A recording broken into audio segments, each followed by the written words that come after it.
Hey, this is Chris and Rick Talk Guitars. That's Chris over there. Good morning to you. Good morning. Oh, we're doing our remote thing as we do. It's not our preference, but hey, man, we're just trying to soldier on as the apocalypse plays out in 2020, right? Exactly. How you doing in West Seattle, too, by the way, man? You guys are kind of cut off because the West Seattle Bridge is... Yeah, we're like triple fucked over here. No bridge, pandemic, blackberries. Maybe that's kind of good that fewer people can come see you, right? To infect you. Yeah, I mean, I'm just hunkered down, laying low until this whole thing blows over. Nice. Well, one saving grace is your phasers, your phaser pedals, right? Oh, nice segue. I like that. That's got to bring you comfort. I mean, we're going to talk about phasers today.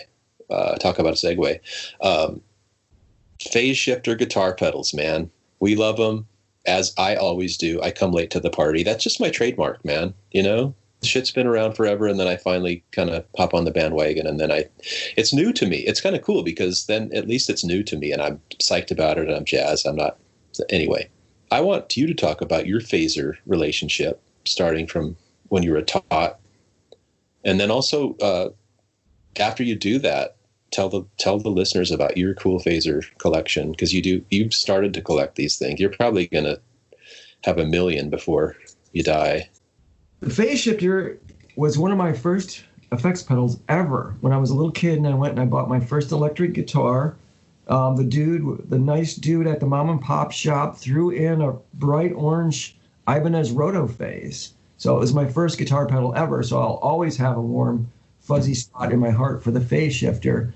But one thing about the phase shifter that a lot of people may not know who took up guitar in the last 25 years or so, it was pretty much a must-have pedal for guitar players back in the 70s. Like having a tuner now, a lot of people didn't have a tuner, but they had phase shifters. I mean, session people, rock stars, your little kid just taking up guitar, they wanted to have a phaser. It was something that it was a had-to-have pedal. It was very, very popular, and there were two that were affordable for your average guitar playing dude, the Electro-Harmonic Small Stone and the MXR Phase 90. Those were like the Coke Pepsi choices of the 70s, and both cool. Mine, I had an Ibanez, which I thought it sounded great, but then when I started to hear other phasers, it was just okay, and I got rid of it a long time ago. As you know, I'm an avid collector of old guitar player magazines from the 70s and 80s, and the interviews with all those session dudes and rock stars, they'll ask them, what do you have for pedals? And a lot of times they'll say, oh, I don't really use pedals. I like to go straight in, but I have a wah, an echo, and a phase shifter. I love that when they say they don't have any pedals and they rattle off half a dozen pedals. I don't like pedals, but I have half a dozen that I use all the time. Right. So yeah, everybody had a phase shifter. Yeah, and I remember that too. I mean, it seemed like the staple pedal of everybody. And again, I think that's so cool that the dude threw in a phaser with your guitar purchase. I think that's freaking cool. My first phaser was those wedge. Remember the silver wedge Maestro phasers with the big knobs on the sides? Yeah, that was my first phaser, and I didn't really dial it in or mess around with it enough to really appreciate it or understand it. But that was my first foray into phasers. And then again, I didn't really touch phasers for a long, long time until just recently, until you and I were talking about them and listening to more phaser music. And as you do, you send me gear links all the time, which I think is freaking awesome. And so I found a small stone, a vintage small stone, plugged it in, and I'm in love with that goddamn thing. It's so cool. And then of course I had to buy the Phase 90, just a later model Phase 90, and do the AB stuff, the Coke Pepsi. And both are super cool. I'm leaning towards the small stone because there had that little switch where I can adjust the intensity of the phase effect, and that's cool. But the Phase 90 is cool in its own right too, as you know, right? But that's always on, and it's always kind of at a certain level, that I can't adjust. But it sounds cool in its own right. Why don't you tell the great listeners out there about your little collection? Because you've got the Holy Grail phaser too, which is super cool. That is as big as most people's small pedal board. I started collecting phasers probably in the early 2000s, and I started with a New York reissue Small Stone, which is a good sounding phaser. And then I got, what else do I have? Okay, I have a small stone. I have a vintage MXR Phase 45.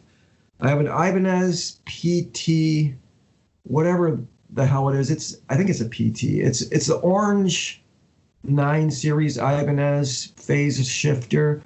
And I have a cool 70s Univox micro phase with a foot graphic on it that's super cool. And as you mentioned, my personal holy grail phase shifter, which is the Maestro PS1A that a dear friend got for me. And that's my all-time favorite sounding phase shifter. I love the post you put on a blog about that phaser and the rush sounds that we all love and know from the 70s, Alex Lifeson's guitar stuff. I think that's so cool. And it's cool to own that thing probably. And just like you were saying, once you dial it in or just plug it in and hit the medium setting, you're like, oh yeah, there we are. Yeah, that's what's so cool about that. It's got 3 rocker switches on it for, a slow, medium, and fast speed. And as soon as I plugged in and hit the medium speed, there was all that Alex Lifeson phaser sound from those first 3 records right there. I'm like, he's using the middle setting. And it kind of ramps up too. You have it on the slow setting and you're playing and you hit the faster setting. It'll ramp up just like an organ. It's super liquidy, and I hate to use words like organic, but that's the one thing I can use to describe the difference between that and say the small stone is it's more warm and lush and organic. The cool thing about phasers is, and probably any effect, once you plug it in and just start playing, it causes you to think differently about your playing, and these phasers that I have now have just kind of inspired me to like try to get other sounds that kind of replicate keyboard sounds or organ sounds or stuff like that. So that's been super fun for me. Getting back into phasers is just kind of inspiring my playing in a different way and thinking about what I'm playing differently, Totally. So you have as you mentioned, you have a phase 9 and you have a small stone and you have the version 1 small stone. There were various versions. Yours is the first version. And they're all a little bit different, the versions of the small stone. So what is your take on the differences between the small stone and the MXR or the Coke Pepsi challenge? What do you experience when you A/B those 2 pedals? The small stone, again, like you said, I don't have any problem using those words. Organic, liquidy, just right when you plug it in and play through it, it's just pleasing and on the default setting. I think it's the default setting anyway. And then if you flick the switch, you get a more intense effect sound, right? It intensifies the sound of the phase. And I love that about the small stone, that I have the ability to kind of select between 2 intensities of the effect. And again, just all the qualities you mentioned that are really pleasing about phasers is it's got that small stone has it. The Phase 90 is cool in its own right. It's just a more intense effect for the phaser that you can't adjust, right? So if you want that phaser sound, that's what you get. You're stuck with that. And like you said, when you crank the rate at a certain point, it just becomes noise, right? It just becomes crazy, sci-fi weird stuff, or even not even usable, right? And the small stone, I think it has a setting. I think once you get up there, it starts to tweak out, but I think there's a little more headroom to get cooler sci-fi, weird, spacey sounds. So the A/B test, I really lean towards the small stone just for those reasons. The fact that I can adjust the intensity of the effect, and then just the sheer sound of the phase in that pedal. But I love them both, for their own characteristics. But man, I definitely am a small stone convert now, devotee, Yeah, I agree. I find that the Phase 90 seems to handle like single note stuff a little better, because the Phase 90 adds a little bit of grit to your sound.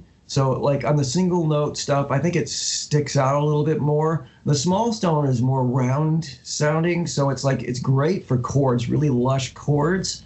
One thing that I don't know if you've experienced with the small stone, but there's a bunch of online chatter about the small stone has what a lot of people refer to as a volume drop when you engage it. And there's like a bunch of mods, like Analog Man will do a mod and stuff like that. My experience is when you step on it, you kind of do get a perceived volume loss. But what it sounds like to me is it's just like the nature of phasing kind of rounds things off a little bit. So it's a little bit more bass in there, so it doesn't stick out as much. So it's a little perceived drop in, presence. So I did on my reissue Small Stone, I did the volume mod to check it out twice. I did it the first time because I'm like, oh, I'm hearing this volume drop. And I had the mod on there for like a year, and then I heard an original again, an original Small Stone. I'm like, this one sounds better. So I took it off and then played it like that for a while. And then I got curious again, and I redid the mod. And after doing it twice and putting it back twice, I decided I like it a lot better without the mod. What happens is you change, a couple of resistors, and it does up the volume a bit, but you end up with too much bass. I mean, because I don't think there's that much of a volume drop. I think it's just the nature of the signal when it's being phased sounds a little less, there's a less presence to it. So it seems like you're losing something. But it definitely, to my ear, sounds way better without the mod on there. So mine is back to original. Have you noticed like any sort of a volume drop with it when you're playing? Well, it's funny that you mentioned that because we both talked about that prior to me really exploring the pedal. And I had a setup where I had a couple other pedals and then the phaser after it. And I did notice a big drop in volume, but then I switched the order of the pedals and I didn't notice, I noticed a kind of a slight, an alteration. But like you said, when I really analyzed it, I think you're right. I don't think it's so much a volume drop as just the tone being rounded off by the effect. And so, but also the placement of that pedal really made a big difference. And I put it in front of things and boy, it's insane. It just sounds so cool. And again, like I said, I put it in front of my other pedals in my other board and I didn't really notice much of a difference in volume at all. That's really interesting that you brought that up because that's something I hadn't thought of. I prefer phasers in front. It's usually the first pedal coming out of my tuner because I like the way they sound. They sound completely different if you have gain on the other side of them, like a fuzz or something. So I think maybe people that are complaining about the volume loss, maybe it is the placement of their phaser in there because, like I said, I can definitely hear with my phase shifter in front of any gain pedals and I step on it, it definitely, the sound presence changes a little bit, but it's more like it's a rounded signal. There's a little bit more bass, and boosting the volume on that just gets too much bass overall and loses its tone. So that's pretty good. I didn't think of that. Phasers are definitely fussy depending on where you put them. And some people greatly prefer them with gain in front of them because it makes the whooshing sound just more gritty and it's a totally different experience on the other side of like a gain pedal. So that could be part of it. So that's good. I didn't think of that. Yeah. And I was really pleasantly surprised, though, too, because exactly like you were saying, because you were the one that mentioned it because I sent you a picture of my setup and you go, oh, well, try it in front because that's the way I like it. And I said, oh, okay, cool. I'll try that. And sure enough, when I did it, I didn't notice as much of a drop. And then, like you said, I mean, I don't think it is so much a drop in volume as just a change in the sound of the guitar because it's being phased, But yeah, putting it in front made all the difference for me. And it just, oh my God, that pedal just sounds so freaking cool. I love the Small Stone. And again, it's made me really play a lot and kind of just inspired me to play a bunch of different stuff that I probably wouldn't play if I wasn't playing through a phaser, Yeah, I don't really have that many. I always try to have one on my board and I always try to like work it into something somewhere. And currently in the Riff Brokers, there is one song that if I have one on my board, I'll use it on, but I really should try to get it in there more because there's definitely places where it fit, and it does. It adds an element that's really cool to it. It just like, gives your chords a little bit more of an organ-y kind of tone, and just for like anything soul-based that has a little bit of a soul element to it, it just really sounds killer. I mean, these pedals were all over everything in the 70s. I mean, think about it. Like Waylon Jennings, he used one all the time, and it sounds killer. I mean, the Clash had them all over, some of their records. So I mean, if you go back and listen, to anything from the 70s for very long, you're gonna find like phase shifters popping out here and there because just about everybody had them. Yeah. Well, you've been. I'll give you a plug. You've been recording some really cool instrumental stuff with guitar and you did one recently with the phaser and it just sounds so freaking cool. Has it inspired you to Because I know you're a funny guy too, because you love some of these pedals, but you really normally, like you're saying, like when you play in your band context, you don't really use them. But like when you're dicking around or when you're recording, you bring these pedals out. So I'm just curious to know kind of what your mindset is in terms of like how it inspires you to use these pedals, right, in the different contexts. It depends on what you're going for. Like the Riff Broker song that I use one on is Nick has a song that totally reminds me of something that would have fallen off Some Girls by the Stones. And I mean, I think every song on that has a phase shifter on there. So I'm like, let me try the phase shifter. And sure enough, it sounds really great and it fits and it gives it kind of that vibe. So if something jumps out at me, I'll definitely go for it. And I had it off my board for the longest time. It's just like in the last 3 months where I put it back on. And then, we're in the middle of a pandemic, so I haven't really had a chance to experiment with it. But I definitely, if I look at the last set list that we played, there's probably a couple songs in there where I would like to hear it on. So, and I forget what your question was, but in recording, it's totally different because I just sometimes I'll have like a drum loop going or something. And I'm just looking for something that kind of triggers an idea. So I'll start dicking around with a bunch of pedals, and a lot of times like the phase shifter will trigger something, so that will end up on there. Yeah, no, that's an answer to my question. Yeah, I was just curious about how it was inspiring you to use it. Because like what's funny about me is like I'm playing through that thing, and now all I want to do is play my guitar with the phaser on. You know what I mean? Okay. It's like, so you can go overboard, right? But I want to try it on vocals too, actually, like just on some spacey vocals and stuff too. It's subtle, but I think, I mean, they was all kinds of shit back in the day. Yeah.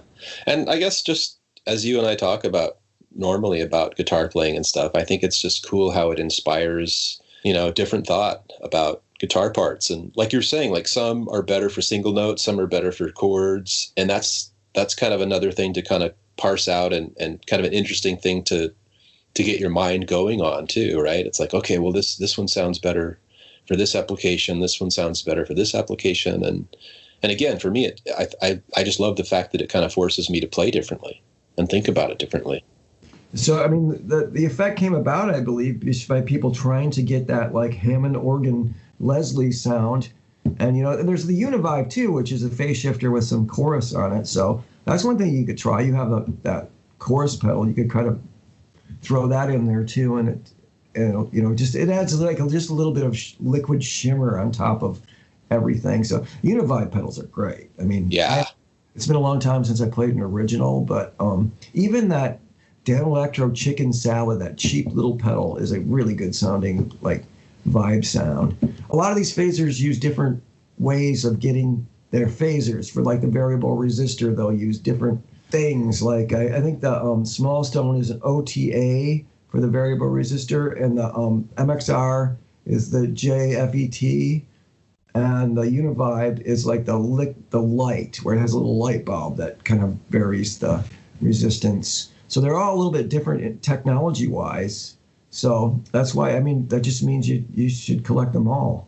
I think that's good advice. Yeah, that's another cool thing about all these different pedals. I was doing research on like all like newer phaser pedals, older phaser pedals, and it is kind of interesting how there's such a spectrum, right, for one kind of effect, but yeah, I mean, I went down that rabbit hole and I mean, I'm still going to be in that rabbit hole for a while. I'll probably get a few more phasers, but yeah, I just dig it. And like you said, there's so many songs that if you just listen to a bunch of songs, you'll hear it. Some are used as foundation, like Eddie Van Halen used it all the time, that Phase 90 on that was his sound, right? That breathing sound and stuff. And like you said too, I thought it was cool too that I really didn't think about it, but yeah, Waylon Jennings used it a lot too for his kind of music, which is interesting, but he was a maverick, so. It was a big deal. I mean, Peavey had it built into some of their amps, and they were like, country amps. They were kind of like served the country community. And there was, I forget the model amp, it has a phase shifter right on board. And I forget what that circuit is. It was a good sounding phaser. I heard one once. But Music Man amplifiers, they had a phase shifter on board in one of their model amps too. I mean, they thought it was going to be like reverb or something, or just stick it on the amp. Everybody wants one. So it never quite took off like that. But it was a popular effect. I think that's interesting. I never knew that. I didn't know that like the phase was built into some of those PV and Music Man. But isn't that interesting? Like how like reverb became a thing, like built into amplifiers. I wonder. Yeah, I don't know. Anyway, that's a tangent, but that's interesting. I didn't know that. And phase shifter for a while, and a fuzz is, overdrive and fuzz was built into some of them. But yeah, no, there's a few amps out there that have it. There's a Gibson amp, the SG series, I think, which was by Gibson, has a phase shifter in it. I wish I need to research this now because I want to find out what circuit they used in that PV. It may have been a small cylinder, or it may have been one of the more weird phase shifters, but it was a really good sounding phase shifter. I don't know if it was on the Pacer or I don't know. I'm gonna have to look it up.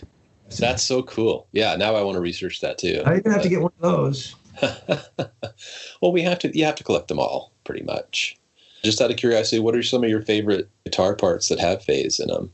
You don't have to list a ton, but I know the Alex Lifeson stuff is super dear to you, and that was my introduction to it. So that'll always have a warm spot. Some of the things that off the beaten track, I love. I mentioned the Clash record. Those Clash records that have phase shifters on it. It's really cool rhythmic element. There was a band in the '90s, like sort of an alternative country band called Whiskey Town, and their big record from back then is called Stranger's Almanac. And the guitar player on there used a phase shifter to great effect. There's some Curtis Mayfield, I think, that has really great phaser sounds. It's all. I'm looking at my record collection here. I'm sure it's all over stuff, but I mean, I just hear it on a record and it puts it back in my mind. It's like, oh, it reminds me I need to like work phaser into more stuff. Yeah, me too. I dig the Big Star use of phaser, which is super cool. Yeah, and the Rush stuff, of course, and the David Gilmour stuff. That's super cool. That's another thing it kind of inspires me to do is go listen to more music from that time period or just in general, and then be reminded of where it is. And also, like you were saying too, hearing it used in some of the funk stuff, it's used almost as a wah. Yeah, the color switch on the small cylinder is good for that. That's what that little switch you're talking about, where you're kind of saying set the level. It's a feedback. It adds a little bit of feedback into the circuit, and it gives it that more of that swooshy sound. And if you turn it in the up position and do rhythmic stuff, it'll get that almost like auto wah kind of sound. It's really kind of funky.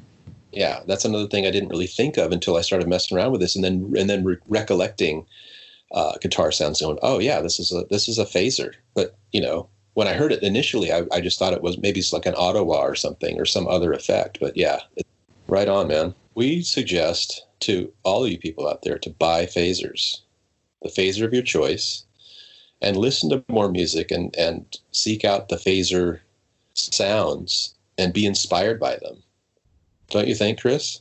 Oh, yeah, you can't go wrong with a phaser. You don't like it, send it to me.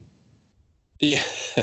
Yeah, if you don't like your phasers, we'll post an address, the P.O. box, where you can send us all the gear that you don't like so that we can add it to our collection and have massive pedal boards. Yeah, the phaser's a cool effect. Hopefully it'll inspire you to play your guitar more and experiment more. I know it has for me, even though I'm late to the party, which is my trademark. But yeah, any other parting thoughts, Chris? None at this time, but I'll keep you posted. Cool. Well, as always, thanks for listening. Check us out on social media. Chris and Rick Talk Guitars. We're on Spotify, Apple Podcasts, Facebook, Twitter, Instagram. Seek us out. Connect with us. We totally dig when you guys send us email. It's really cool. We've got t-shirts. So anyway, until next time, Chris and Rick Talk Guitars. Goodbye. Bye.